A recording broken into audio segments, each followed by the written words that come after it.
नमस्कार दोस्तों, मैं गिरा हुआ। कुछ यूट्यूबर भाई देख रहे हैं कि वीडियो बना रहे हैं पवन पांडे पर।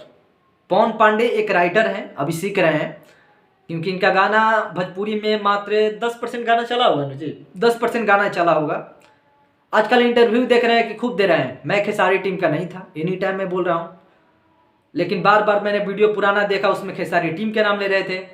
अच्छा, ये भी बोल रहे हैं कि मैं किसी का पर्सनल राइटर नहीं था। अपने चैनल पर वीडियो पवन पांडे डाले हैं कि देखिए खेसारी लाल यादव जी का राइटर लिख रहे हैं, डोली में गोली मार दे 3 कब आएगा, देखिए वीडियो। पवन धूम पर इनका खुद का चैनल है। बाद में ये वीडियो प्राइवेट कर ले उसके बाद की बात है, क्योंकि ऐसा ये करते रहते हैं इंसान, ऐसे थोड़े होता है। इनका 4 साल का इंटरव्यू देखिएगा तो इनका अलग होगा। इंटरव्यू में होगा, हमने बड़े सुपरस्टार के पास गाना लेकर गए थे, गाना वो नहीं गाए, मैंने पिछवाड़ा पर लात मारकर भगा दिया, उसके बाद हमने आ गए, फिर हमारा गाना खेसारी भैया गाना गाए। नहीं है, मैंने ऐसा नहीं है, मैं अपने से कुछ बनाकर ट्यूनिक दे रहा हूँ, अलग बात है। क्योंकि आजकल इंटरव्यू तो यही दे रहे हैं, फोन कर रहे हैं, हेलो हाँ, आज हम इंटरव्यू लेने गाना लिख दिए हैं, अब माइक लेकर चुप रहा है सब। तो गाना ही लिखने आएगा तब मुझे, नहीं तो मैं कबल उनके कैसे मतलब पता कि इस टाइम पर पवन पांडे जी घर ही कुर्सी लगा कर बैठल हुए हैं, तो अपने से बना रहे हैं। हो सकता है कि इनका खुद का दुश्मनी हुआ खेसारी भैया से भाई कि मेरे चैनल के लिए भी ये गाना गा दो, नहीं तो हम छोड़ के भगो नहीं।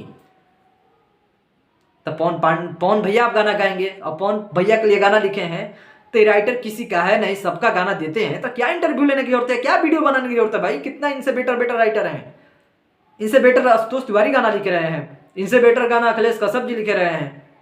आशुतोष तिवारी है, क्या नाम है भाई, प्रकाश परदेसी, एक से एक राइटर है। छठ में आपको 5 गाना लिया गया था ना खेसारी भैया के द्वारा।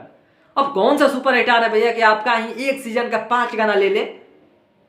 तो जाइए लिखिए, सबका राइटर बनिए। तो क्या इंटरव्यू देना है, मत दीजिए इंटरव्यू, डायरेक्ट गाना पर ध्यान दीजिए ना। गाना तो ऐसे लिखने आता नहीं आपका, अभी तो सीख रहे हैं आप। 2019 से लिख रहे हैं, डोली में गोली मार दे 3 आवता 2020 में आई नवंबर में। हाँ, हे करा के 200 मिलियन कर दो लोगिन, हे करा के ओकर बाद खैर हम चलते हैं भैया। इनका इंटरव्यू देखने के बाद हंसी आ रहा था। अब पवन भैया गाना दे रहे थे, काची माहौल बना रहा। पवन भैया गाना दे दें, पोस्टर आए, हम भी सुने भाई, हमको भी अच्छा लगता है। क्या है ना, अभी कितना बढ़िया इस बार हम ये वाला, कितना ये भी राकेश मिश्रा गाना दिए हैं। कितना गया है व्यूअर्स भैया, राकेश मिश्रा गाना दिए थे, एक दिन में 1000 लोगों ने सुना है पूरा प्रमोशन होने के बाद 30,000 लोगों ने सुना अभी तक का गाना इनका ही था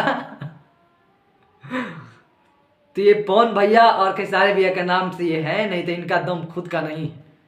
अगर दम होता तो दूसरे भी कलाकार को ये गाना देकर हिट हो जाते। खैर मैं चल रहा हूँ, नमस्कार। सॉरी बुरा लगे तो यार। राम वाला गाना सुनो, याद होगा, क्या नाम है, शक्ति बाने लागल लक्ष्मण के। ऐसे भी 2 सुपरस्टार एक साथ होने वाले हैं, तो राइटर को उतना महत्व आप लोग मत दीजिए। राइटर अच्छा गाना लिखे तब महत्व दीजिए। गाना लिखने नहीं आता है तो खेसारी भैया के छोड़कर जा रहे हैं, क्या बनाना है छोड़ के जा रहे हैं। किसी का है थोड़े राइटर है भैया, आप किसी का नहीं हुआ है, प्रथम थोड़े राइटर हैं। ये किसी को भी गाना देंगे भाई, इनका मर्जी है। आप लोग पिछवाड़ा धर के बैठे हुए हैं पवन पांडे सर का, सॉरी पवन पांडे भैया का। चल रहे हैं, नमस्ते, बाय।